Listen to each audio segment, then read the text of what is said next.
kati mu show business mulimu ebintu ebituuka nga it is not the music that dictates that business, it is the talkability. Kati talkability ye Uganda abagirina be baani? Ziza Bafana kati akwata wiki ya kusatu. Naye mu wiki ezo ssatu abadde akutta amawulire, interviews eza YouTube, eza TV, eza radio, TikTok lives, kyokka mu wiki ezo ssatu atereddemu oluyimba lumu lwokka. Naye gwe omanyi nnyimba mmeka zasse ze baganye okuta because of that.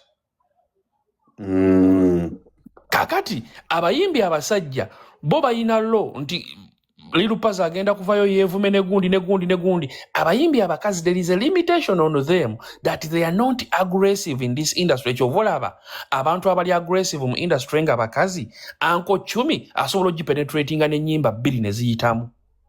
Awe nyini. Zeni n'obusajja obusinga analysis nabagamba mmwe muba mukunywa walaja abasajja abalina analysis ne mubeesonyiwa.